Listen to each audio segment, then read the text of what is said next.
L'ours et la fée par P. G. Carmona. Chapitre 9. Un autre départ. Munie de son cornet, Solène écrit au chocolat noir sur un parchemin en pâte d'amande. Joyeux anniversaire, Lucas. Placé sur un gâteau aux fraises, puis réparti dans un immaculé nuage blanc de gourmandise. Le sucre glace sur les fruits rouges. D'un souffle de passion, Solène disperse du creux de sa main une pincée de paillettes dorées sur le gâteau qu'elle dépose dans une boîte, avant de la refermer pour sa cliente. « Voilà Myriam, tout est bon. Il est à présent magique, dit-elle en souriant. « Je pourrais en témoigner, affirme la maman. Merci Solène. » Un gâteau magique de plus pour la pâtissière de Genêt. Solène officie au sein d'une petite brigade dans la boulangerie du village avec sa sœur Clarisse, cette dernière s'occupant davantage de la partie boutique. La clientèle ne désemplit pas. Tous s'empressent de pêcher honteusement par gourmandise aux religieuses, opéras, trianons, éclairs, tropéziennes et autres tartes, gâteaux et biscuits de la jolie rousse, enchanteresse des recettes ensorcelantes, reine aux yeux verts des palais sucrés. Solène apprécie ces moments de confection de gâteaux d'anniversaire. En imaginant ses enfants s'en délecter jusqu'à la dernière cuillère, accompagnant leur journée particulière de son savoir-faire. Avec patience et minutie, toutes les étapes sont élaborées avant tout par amour de son travail qui la maintient à flot. Solène, 34 ans, déjà maman, supporte l'échec récent de son tout premier mariage, pourtant à l'étape de préparation. Le retour sur ses pas s'avère difficile après tant de projections. Mais Clarisse, sa sœur de 5 ans son aînée, divorcée avec un enfant, la soutient dans cette épreuve qu'elle vit plutôt bien. Bon, alors, je disais quoi, moi ? Ah oui, le mec hier. Il me ramène chez lui, et là, la nuit de folie. Oui, ok, j'ai compris. Interrompt Solène en plein battage d'œufs. Et donc, tu vas le revoir ? Tu vas lui présenter ta gamine ? C'est quoi la suite ? Bah attends, j'en sais rien. Oh, c'est un peu tôt. Mais ça fait pas 10 fois que tu le vois ? Si, mais tranquille. Et toi, tu t'y mets quand ? Tu t'es inscrite sur le site que je t'ai dit ? T'as des contacts ? Un peu, oui. Ça commence. Et donc, tu t'actives un peu ? C'est un peu tôt. Un peu tôt ? Non, je peux pas entendre ça. J'ai l'impression d'être une mendiante. Mais bon. T'as 34 piges, ta gamine grandit, la boutique se porte à merveille. Luc était un énorme connard, faut bouger. Allez, action ! Insiste la jolie brune. Il va pas frapper à ta porte tout seul comme un grand. Oh, ça va, je vais pas les enchaîner non plus. Tu sais, faut partir à l'aventure. Parfois c'est plus simple qu'on ne le pense. Et puis, tu vois avec le temps. Ouais. En plus, elle est chez son père, ta gamine. Tout le mois, comme la mienne. T'as du temps. Occupe-toi un peu de toi. Ouais. Je vais me pencher dessus. Tiens, au fait, dit Clarisse en montrant son téléphone. Les dernières photos de la petite à l'océan avec son père. On dirait toi au même âge, c'est fou. Les mêmes cheveux bruns, les mêmes yeux bleus. Moi aussi j'en ai, regarde, dit Solène en montrant son téléphone. Oh là là, c'est pareil. On reconnaît la frimousse. Elle a pas pris tes jolis cheveux, c'est dommage, dit-elle en caressant la longue et épaisse chevelure rousse de sa sœur. Mais elle est tellement mignonne, la petite Lulu, blondinette comme les blés. Elles se ressemblent toutes les deux, c'est dingue. Oui, et je crois que ça commence à les énerver, c'est assez drôle, fait remarquer Solène. La sonnette de la porte retentit. Clarisse quitte l'atelier de l'arrière-salle. Solène se concentre à nouveau, s'hypnotisant dans les serpentins circulaires de crème chantilly qu'elle trace, par amour pour son métier, par amour pour sa fille Lily, sur un nouveau gâteau à destination encore inconnue. Fin de journée. Solène rentre chez elle par son trajet habituel, véritable rituel de voyage dans le temps. Elle quitte la place de Genêt, concentrant en une poignée de mètres carrés tout ce dont le village a besoin. Collée à la boulangerie, une agence immobilière. Et de l'autre côté, une supérette en prolongement d'une route qui mène à la poste et aux fleuristes qu'une compagnie d'assurance sépare d'un institut de beauté. En face, une pharmacie qui côtoie le buraliste. La boucherie lui fait face. Voisin d'un salon de coiffure. Puis un retoucheur pressing. Plus bas, une banque collée à un bar-restaurant. La plupart sont là depuis plus de 30 ans, à vieillir à mesure que les enfants du village ont grandi. Solène passe près des écoles. À son époque, la partie CP-CE1 était à un endroit, la partie CE2 jusqu'au CM2 à un autre, juste à côté, dans une ancienne école où l'on séparait jadis filles et garçons, ce qui, par la suite, donna lieu à une immense cour de récréation. Solène n'y a fait qu'1 an, son CE2 à 8 ans. Habitante de la ville voisine de Neuville-sur-Saône, elle a été gardée par sa grand-mère, ici, à Genêt, quand leur maman est tombée malade. Leur père, travaillant trop, ne pouvait s'occuper des 2 fillettes en semaine. Clarisse était déjà au collège. Alors c'est ici, dans ces murs rénovés depuis, qu'elle a passé son année. Solène habite le village à présent dans un appartement, avec sa maman occupant désormais la maison de sa grand-mère, non loin d'ici, et sa sœur, proche voisine de rue. Sa petite Lily a suivi son parcours en allant dans cette même école, avec parfois le même instituteur. Les joies du présent effacent souvent les tracas du passé. La nostalgie des lieux perdure, dans ce village qu'elle connaît sur le bout des doigts, où elle ne manque de rien, à part d'évasion.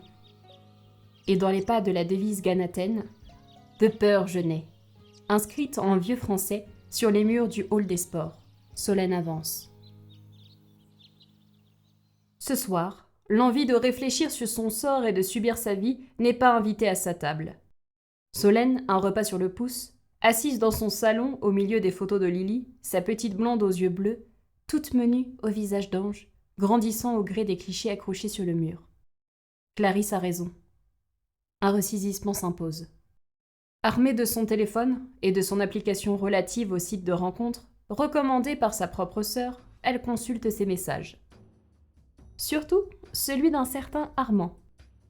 Car la secrète Solène a omis de dire à Clarisse « Mademoiselle a un admirateur ».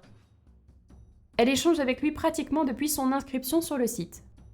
Si Clarisse l'avait su, l'interrogatoire aurait été insupportable. Armand a de la conversation. Il est poli et il est très beau. Il semble chercher plus sérieux qu'un plan d'un soir auprès de Solène, dont il connaît pourtant la situation après de longues discussions tardives à cœur ouvert par chat interposé. Solène engage le premier pas d'une invitation in real life, comme c'est le terme. En semaine paraît judicieux, donnant une raison toute trouvée d'une brève rencontre précédant d'un jour travaillé pour la pâtissière. Avec grand plaisir, Armand accepte de boire un verre dès demain, vendredi, avec la jolie rousse. Mais l'espiègle Solène, passant toute sa journée du vendredi avec un rictus, ricanant à chaque remarque de sa sœur sur son air rayonnant et suspect, n'aura au final pas empêché l'interrogatoire sur ses projets à court terme, ni à Clarisse de s'imposer comme conseillère vestimentaire, mais surtout comportementale, pour ce soir. 2 femmes, 2 trentenaires, 2 mères, 2 célibataires, 2 sœurs, 2 profils sur un site de rencontre donnent la puissance de la tension mêlée à l'excitation du moment à apprêter ensemble la jolie rousse. À l'heure dite, l'élégante Solène, incroyablement belle dans sa robe verte qu'un maquillage parfait sépare de ses yeux émeraudes, dévoilant de sa peau blanche juste ce qu'il faut à un inconnu prétendant, ondule sa fine silhouette coiffée de sa flamboyante chevelure, en direction du lieu de rendez-vous, un bar-restaurant de Villefranche, à quelques kilomètres. Solène, assise au bar, s'amuse de la situation. Un bon moyen de dédramatiser tout en attendant ce bel inconnu prénommé Armand, avec lequel elle converse via de simples messages, comme une adolescente. C'est rajeunissant. De son dernier SMS, il part à l'instant, après un léger retard.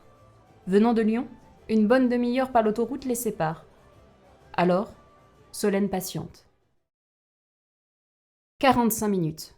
Armand n'arrive toujours pas. Solène entame son 2e verre de pina colada. Un petit problème sur la route, mais en chemin, témoigne le SMS reçu. Une main se pose alors sur son épaule. « Salut toi !» lui dit-on. « Oh, Cédric ! Quel hasard, comment vas-tu ?» dit-elle en se levant pour l'embrasser. « Mais super !» lui répond-il, content de la voir. « Quelle surprise, t'as la forme !»« Super. Je ne te vois plus, dis donc. Et on habite dans la même ville en plus, c'est fou. » « Oui, je sais, j'étais un peu occupée. dit-il en se tournant vers une jolie jeune fille. Je te présente Mélinda. Mélinda, c'est Solène, une amie d'enfance avec qui je sortais de temps en temps. Bonjour, enchantée. Bonjour, répond la grande et souriante belle blonde. Eh bien, si on m'avait dit ça, c'est cool, dit Solène à Cédric. Et ça fait combien de temps? Oh, quelques semaines. C'est pour ça que je faisais un peu le mort, désolé. Ah, mais pas de souci, je suis contente. Et toi? Enfin, tu vois quoi? Demande Cédric, conscient d'un sujet épineux. Tout va bien, ne t'inquiète pas. Bon, on va s'asseoir. On se passe un coup de fil, un de ces quatre, histoire de discuter. Ça me fera plaisir. Mais oui, bien sûr, sans problème. Bonne soirée, conclut Solène. Bonne soirée. Solène est ravie de cette rencontre avec Cédric, un ami de longue date, avec lequel elle sortait beaucoup avant de rencontrer Luc et de se projeter. Fut un temps, il en pensait pour elle. Il semble trouver son équilibre avec cette femme, fort jolie en plus. Une bonne nouvelle la confortant dans ses résolutions. Il faut avancer. Voilà 2 heures que Solène attend au bar. Armand ne répond pas. Peut-être est-il arrivé un malheur? Ou a-t-il menti, sans partir de chez lui, bloqué par un hypothétique travail ou une hypothétique femme? Solène prend ses affaires, décidée à rentrer. Un petit coucou à Cédric au passage avant de passer la porte. Clarisse demeure impuissante au sort de Solène, silencieuse, qui enchaîne croissants, éclairs, macarons, tartelettes. Solène reste professionnelle, confectionnant à la perfection ses pâtisseries, mises en boutique dans la seconde à destination de clients connus ou inconnus. Lequel va où? Qui va acheter quoi? Est-ce pour offrir? La magique loterie gourmande ne doit pas cesser son chaotique ballet d'errante pâtisserie, quoi qu'il arrive. SMS de Cédric. La rencontre d'hier l'a beaucoup touchée. Solène paraissait triste, esselée, au bar. Restant discrète, elle affirme que tout va bien. Ce qu'il ne croit pas une seule seconde, il insiste pour la voir. Disponible en fin d'après-midi. 18h. Cédric sonne à la porte de Solène, libérée plus tôt de son travail. Contente de cette amicale visite, enfin, elle en saura davantage sur cette fameuse Mélinda et rattraper le temps perdu avec son ami, lequel lui a, en toute honnêteté, bien manqué. Cela lui changera les idées, autour d'un café tout chaud servi dans le salon. Alors raconte. Mélinda qui, quoi? Comment? Qu'est-ce? Je veux tout savoir, ordonne-t-elle. Oh, tu sais, du classique. La copine de la copine d'un copain lors d'une soirée. On a sympathisé. Rien de bien sorcier, quoi. Ça s'est fait naturellement. Elle fait quoi dans la vie? Elle est pharmacienne. Eh bien, je suis fière de toi. Et ça roule? On s'emballe pas, c'est encore frais. On s'installe tranquillement. Je ne te vois même plus à Genève. Ça bosse dur? Arrête, j'ai pas 5 minutes. Et puis les week-ends maintenant, soit je me pose peinard, soit on sort. Puis avec ce qui t'est arrivé avec l'autre con là, j'ai pas trop voulu... Enfin, tu vois quoi. Oui, non, mais t'inquiète, pas de souci.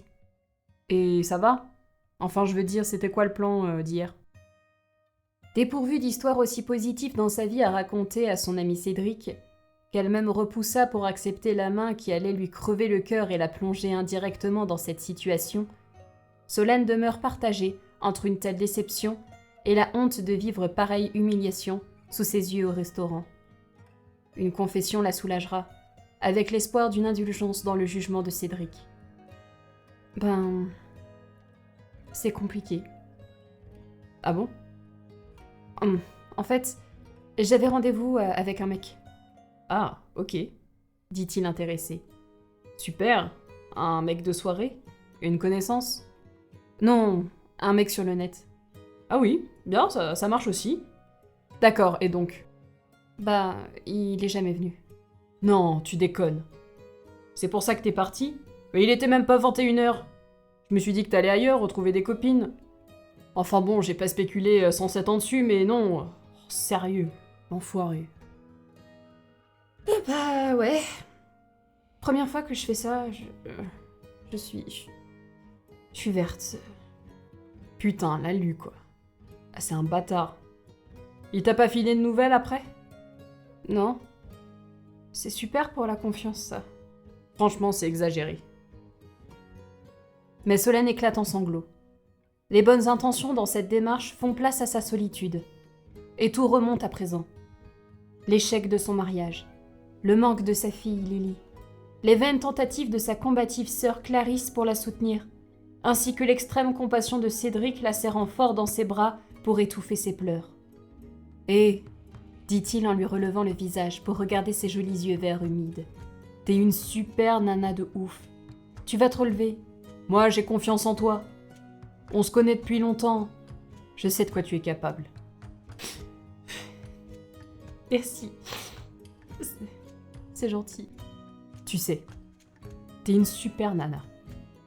Désolée. Je suis désolée. Murmure Solène, en pensant au mal qu'elle a pu lui faire, allant confier sa vie au bras d'un homme qui ne la méritait pas, au détriment de Cédric, répondant encore présent malgré tous les bons virages que prend sa vie. Assise sur le canapé, blottie contre son ami d'enfance Cédric, tel un ange protecteur, se plongeant dans son regard, buvant ses paroles et en se noyant dans ses mots, Solène se laisse immerger par Cédric, qui l'embrasse avec passion, comme pour aspirer le mal qui la ronge. Le souffle intermittent de Solène hésite entre excitation du présent, appréhension du futur proche et suffocation des sanglots à peine passés. Soudain, la sonnette de la porte retentit, interrompant cette étreinte envolée de manière brutale. « Merde. Excuse-moi, je sais pas pourquoi. » balbutie Cédric. Non, on a...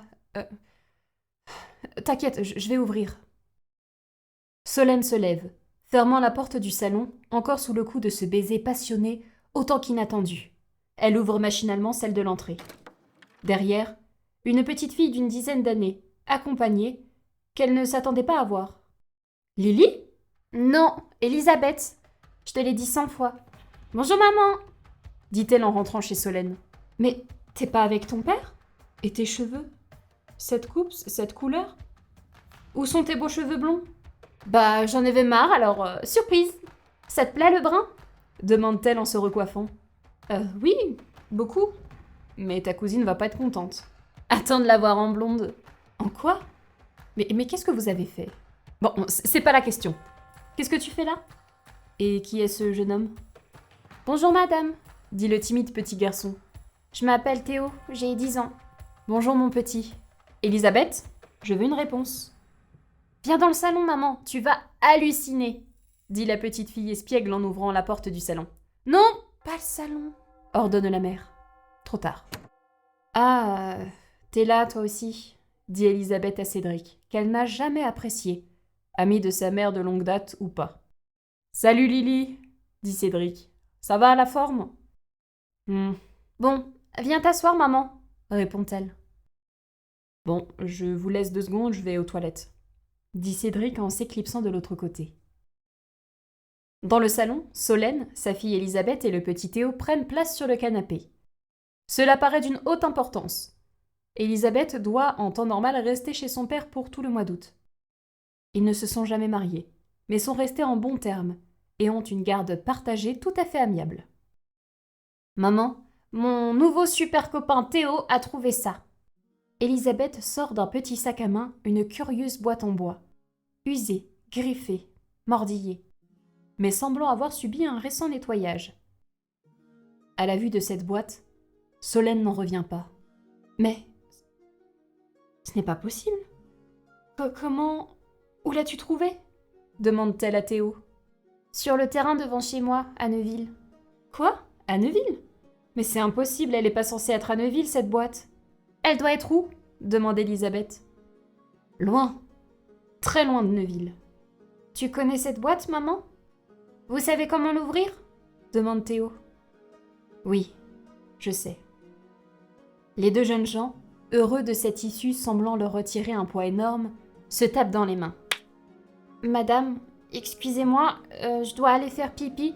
Je peux vous demander d'attendre avant d'ouvrir la boîte, s'il vous plaît ? Oui, bien sûr.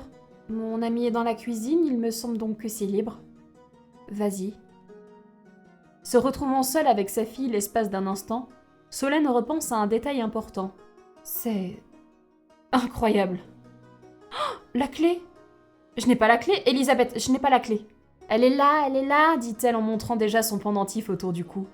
Tu te souviens, je l'avais prise chez mamie. Ma chérie, ce n'est pas comme ça que ça s'est passé. Tu ne te rappelles pas, mais c'est moi qui te l'ai donnée, en guise de porte-bonheur, dit-elle en fixant la petite clé. Mais au fait, comment tu sais que cette clé fonctionne? Vous n'avez pas ouvert la boîte tout de même? Non, on n'a pas pu. Théo a découvert la serrure en la nettoyant. J'ai essayé avec cette clé, mais son chat nous a fait peur et on a fait tomber la boîte. Du coup, la serrure s'est à nouveau cachée. Rit Solène. Enfin un casse-tête qui te résiste, hein? Tu ne sais pas comment ouvrir la boîte? Non, j'ai pas trouvé. Mais à cet instant, Cédric, en retrait dans la cuisine, se sentant de trop dans cette petite réunion de famille, décide de s'en aller.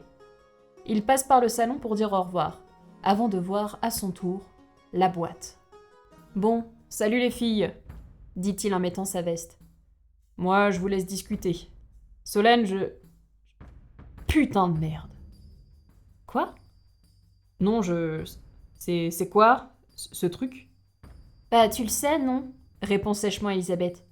C'est une boîte en bois, ça se voit? Non, attends. Elisabeth, reprend Solène. Cédric, ça va? On dirait que t'as vu un mort. Ah, non, mais... Monsieur Lamiard? Demande Théo qui revient des toilettes. Bonjour. Ah, tiens, le petit Théo. Vous vous connaissez tous les deux? Demande Solène étonnée. Oui, madame, c'est mon voisin du dessus, répond Théo, s'asseyant sur le canapé. Ton voisin du dessus? Mais tu habites où déjà, mon grand? Demande-t-elle, fusillant de ses yeux vers Cédric. Neuville, madame. Le long du chemin de halage. J'ai toujours habité là-bas, avec monsieur Lamiard au-dessus. Et il fait toujours autant de bruit la nuit. J'arrive pas à dormir. Alors t'as 2 appartements? Espèce de... marmonne-t-elle à Cédric. Pendant que tu joues les célibataires endurcis à Genève, t'as une garçonnière à Neuville? Et ça, dit-elle en lui pointant la boîte sous le nez, c'est ton voisin qui la retrouve. C'est un hasard? Je l'avais retrouvée. Je voulais te la donner. Mais je me suis fait cambrioler le mois dernier. Le petit peut pas savoir, parce qu'il était en vacances. Oui, j'étais pas là en juillet. On était dans le sud, confirme Théo. Le mois dernier? Et tu savais que c'était à moi, bien évidemment.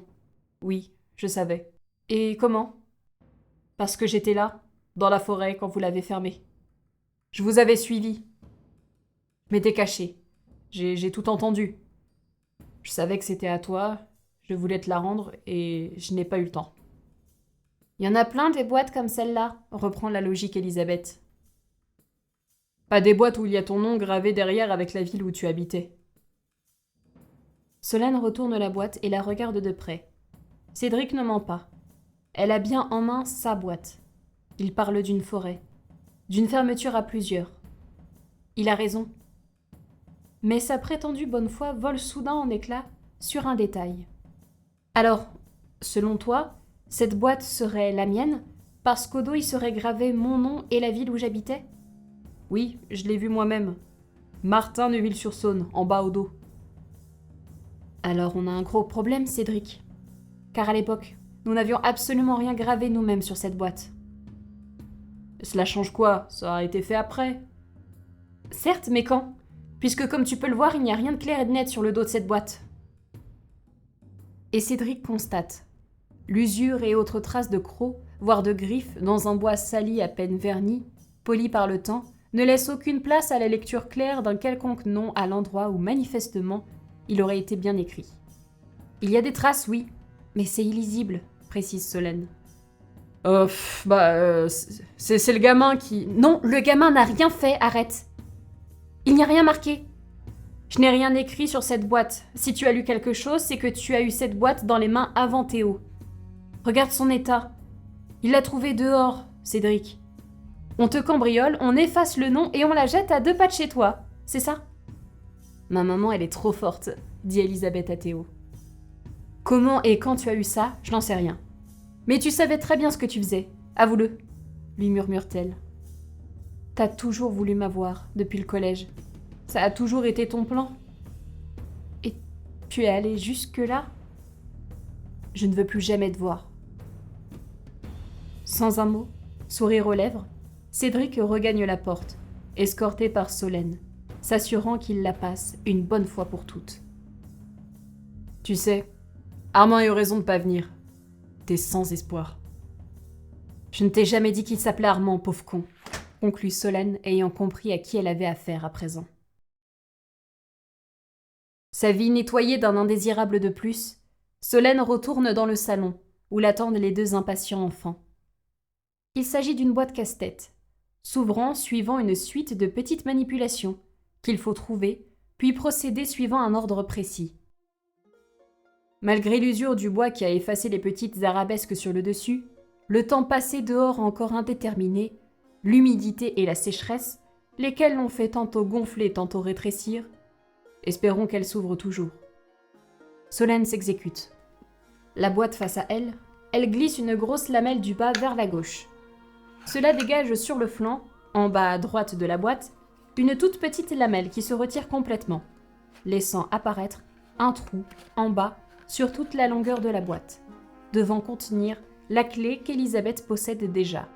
Puis, elle glisse la grosse lamelle du bas totalement vers la droite, impossible sans la première manipulation, dégageant l'espace pour les petites lamelles d'en face, dont celle du milieu qu'elle glisse vers le bas pour enfin dégager la serrure.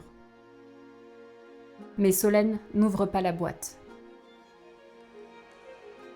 Le lendemain, la nostalgique pâtissière au cœur sucré, écrivant des messages sur ses gâteaux enchantés, dispersés par des boîtes dans une errance magique pour d'anonymes palais hasardeux, patiente avec émotion, accompagnée de sa boîte en bois et d'une petite valise, en gare de Lyon-Pardieu.